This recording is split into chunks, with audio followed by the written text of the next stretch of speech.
Good afternoon. It's Sunday, May 12th. Happy Mother's Day to all of the mothers watching and who I suppose will watch in the future. It's also my youngest daughter's birthday, so we're having shared celebrations. Mother's Day for me. I have four children, and my youngest daughter, her birthday is today, May 12th, and she's 9 years old today, so it's a big day for her. Last year in the single digits. She'll be entering, Lord willing, the double digits next year. So I'm continuing on the information for HCG. I just wanted to say I hope most people watching this have a sunny, happy Mother's Day. It's exactly the opposite as it was yesterday. Rainy, windy. It's like September. So we had a nice day yesterday, not so nice today. And I have a toothache. I'm eventually going to have to go to the dentist. I've had a toothache all week, and it's still here today, so not good. Smiling through the pain. But yesterday I started off speaking about HCG, which is human chorionic gonadotropin. It's the hormone that allows us to detect if someone's pregnant. So it's the hormone that's present in the bloodstream, and it gets into the urine so that we can do urine pregnancy test. The HCG, or human chorionic gonadotropin hormone, as I mentioned yesterday, is produced by the placenta. It's not actually produced by the fetus. That's why if we're monitoring someone for pregnancy and the hormone looks appropriate, we know that the pregnancy is growing appropriately because the fetus is growing with the enlarging placenta, and vice versa. However, sometimes if someone has a miscarriage very early on, the pregnancy will continue to grow for a bit of time. So we'll see that hormone rising. It won't rise appropriately, though. It'll rise inappropriately, so slower or more abnormally than we expect. And when we do sonographic evaluation, we'll see that the pregnancy is not where it's supposed to be. Either the pregnancy is not present at all, and we call that a blighted ovum or embryonic demise, or if it's present, it's not the appropriate point where it should be according to the hormone levels and according to the person's dates, menstrual dating. So as I mentioned yesterday, we date the pregnancy based on when the last menstrual cycle was. So the pregnancy starts from the first day of the last menstrual cycle, the expected due date, or what we call estimated date of confinement, because of course women went into seclusion or went into confinement when it's time to deliver. That EDC, or due date, is set for 40 weeks from the first day of the last menstrual cycle. Now, if someone doesn't know exactly the first date, a ballpark is good enough. Prior to the age of all the menstrual apps, most people only had a ballpark. They didn't have exact dates until now we have the apps. A lot of people have exact dates. And the date that we set for how far along someone should be, of course, is realistically it's 2 weeks further along than they actually are. But that's how the dating goes because it's historic dating that we still use. Now, when the hormone level is obtained, the hormone level does not tell us exactly how far along the pregnancy is. It gives us a ballpark. And we use predominantly the lower end of the ballpark to tell us how far along the pregnancy is because the range is very, very vast.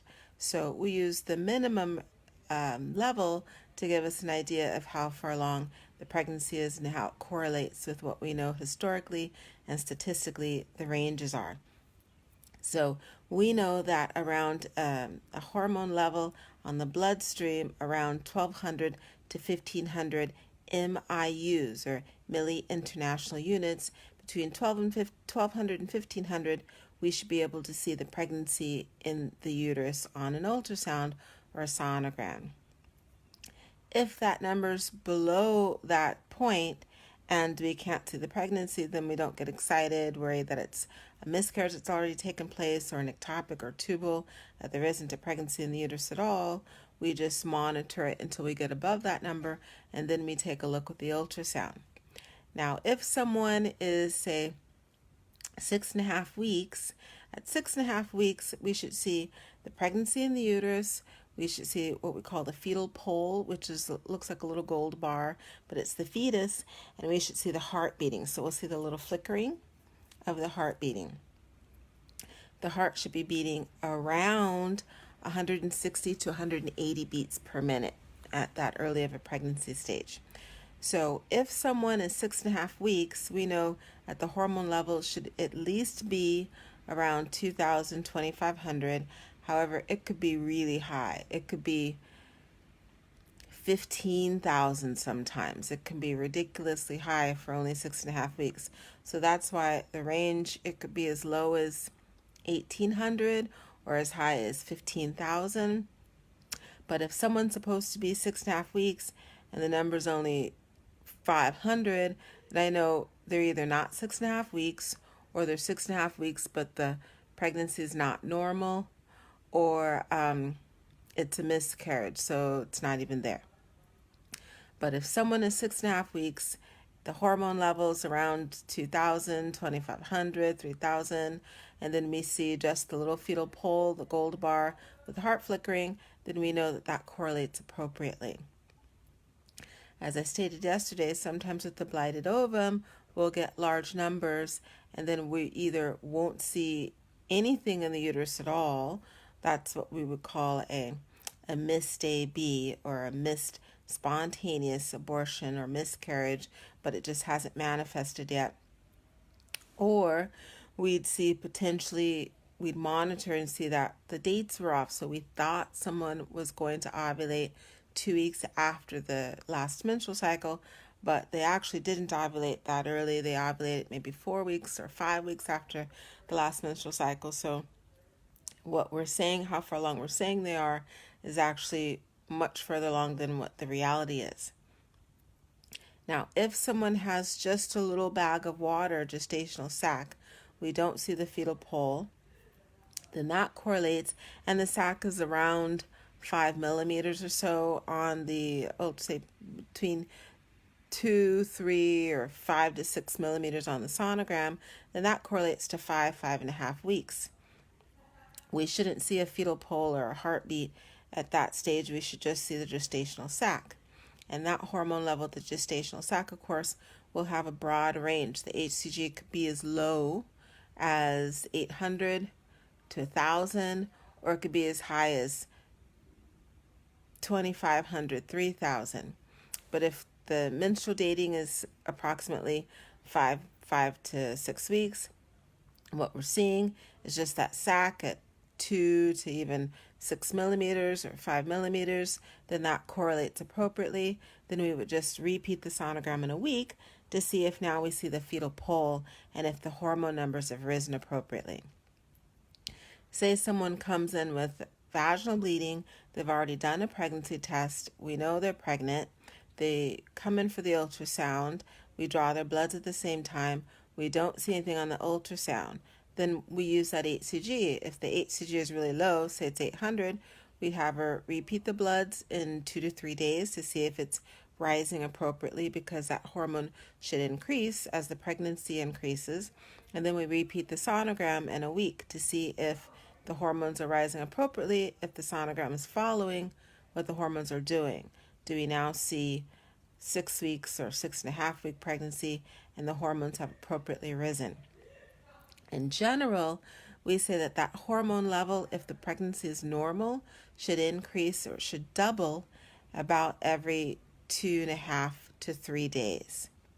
So if we repeat the blood test in 2 to 3 days and it's not approximately, as a minimum, have doubled, then we know it's not potentially a normal pregnancy, but we repeat it a third time, because in medicine we like 3, so that gives us what the pattern is. I've seen it where sometimes we do the first repeat, it's not really doubled, but it has increased. Then we do a second repeat, and it's appropriately doubled from the previous one. So that's why we always need 3. Now, if someone really, hormones aren't normal, they're flatlining or they're slowly starting to drop, the sonogram doesn't confirm that they have a normal pregnancy, we either don't see anything or the pregnancy isn't progressing the way it should be, then we say it's a miscarriage. We always follow the pregnancy hormone down to 0, or which for most laboratory testing is going to be less than 5 or less than 3 milli international units, or MIUs. And that's because potentially some people, the pregnancy will just meander, just sit there for weeks, even like a month and a half, 2 months, just the placenta just continuing to sit there and to grow slowly but surely. But there's no viable pregnancy. They're having abnormal bleeding, but that placental tissue is still being supported with blood supply. So it's almost like a parasite. It just grows. In that case, we give them medication to kill the placenta off, clean out the pregnancy, or someone could do a D&C, a dilatation and curettage. Other times, what can potentially happen is that placenta could have a small tumor in it. So it's a placental tumor. So instead of the hormone dive bombing like it should over a couple of weeks, it slowly persists, and then it starts to skyrocket up. So it goes to 50,000, 80,000, 100,000. That's because the placental tissue has a tumor, so it starts abnormally growing.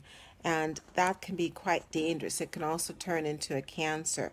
So we call that gestational trophoblastic disease, because that immature placenta is a chorionic trophoblastic tissue, and it can turn into a cancer, which is choriocarcinoma, which can be quite serious. So we always watch the tissue numbers, that HCG numbers, which is the indicator of placental tissue. We watch that even if it looks like there's a complete miscarriage, the uterus is completely empty, it's not an ectopic. We watch it until it's gone down to 0 to confirm that all of that placental tissue is gone. And if it isn't diminishing appropriately, then again we give that medication. I'll go into the medication for that on another presentation. So I hope that's been helpful in determining from yesterday and from today's presentations, determining the significance of the pregnancy test. And I'll just reiterate, yesterday I mentioned that if someone has a pregnancy urine test done, we really don't get false positives or false pregnancy tests. We don't get false negatives either unless someone just absolutely tests too soon. So as I mentioned yesterday, that pregnancy hormone should be present in the urine and in the blood at around the same time. So in the blood, it'll be present around a week after that person ovulated, so 3 weeks or so after the last menstrual period. And in the urine, it's only a lag of about a day, maybe 2 days. So in the blood, that test is positive at greater than 5. The earliest I've seen someone come in and get their blood tested and it was positive for pregnancy was one of the medical assistants who worked with me. She'd already had 3 kids. This was maybe 10 years ago, and she was planning a 4th. So she kept checking her blood. She literally had a blood pregnancy test come back at 10 MIUs. That's the earliest I've seen, because positive is 5. Usually, even if someone comes in at 3 weeks and 0 days, the hormone numbers maybe 80 to 100. So she must have come in like 2 weeks and 5 days, or 2 weeks and 6 days. So like when you ovulate, there's conception, and then it takes about 4 to 5 days for the pregnancy to implant. So you have to give it ovulation plus 4 to 5 days. She must have come in exactly hours after implantation, or to get number of 10. It was still cracks me up. It's crazy. Like the day after implantation, she's checking her blood. It was 10. So in the blood, it's greater than 5. In the urine, it's usually around 20. So that's about 1 day's difference. Now, some people will say, oh, the tests are stupid. I did the test and it was positive, but I wasn't pregnant. I got like a period the next day or the day after. That's a positive pregnancy test, but it's what we call a chemical pregnancy, because the miscarriage occurred so early that it was incompatible with life. It was even incompatible at that very early embryonic stage. So it had already miscarried. They caught their urine test right at the cusp when it was dropping, and then they started bleeding. Sorry, because the hormone had gone down to a low enough level where the body knew there wasn't any viable pregnancy. And that happens sometimes. So I hope this has been a helpful presentation on HCG, human chorionic gonadotropin hormone, and how we use it as a pregnancy test, but also how we use it diagnostically and in clinical management to help differentiate normal versus abnormal pregnancies. You can catch yesterday's presentation and today's either here on the Facebook live streams, or I started the YouTube channel. It's GYN Corner. Everything's nicely listed there, so it makes it simple. Just go through, pick up the topics that you're interested in watching. I try to keep everything to less than 10 minutes, so they're quick little snippets of information. And the ones that take more time, it's just several presentations. Everyone have a great rest of the Mother's Day. I'm going to finish out the rest of my Mother's Day. I have 4 children. As I mentioned earlier, my daughter Joy's birthday is also today, so we'll be celebrating that later. Have a great day, and I'll see everyone tomorrow, Monday, beginning of our work week. Have a nice rest of the day. Thank you.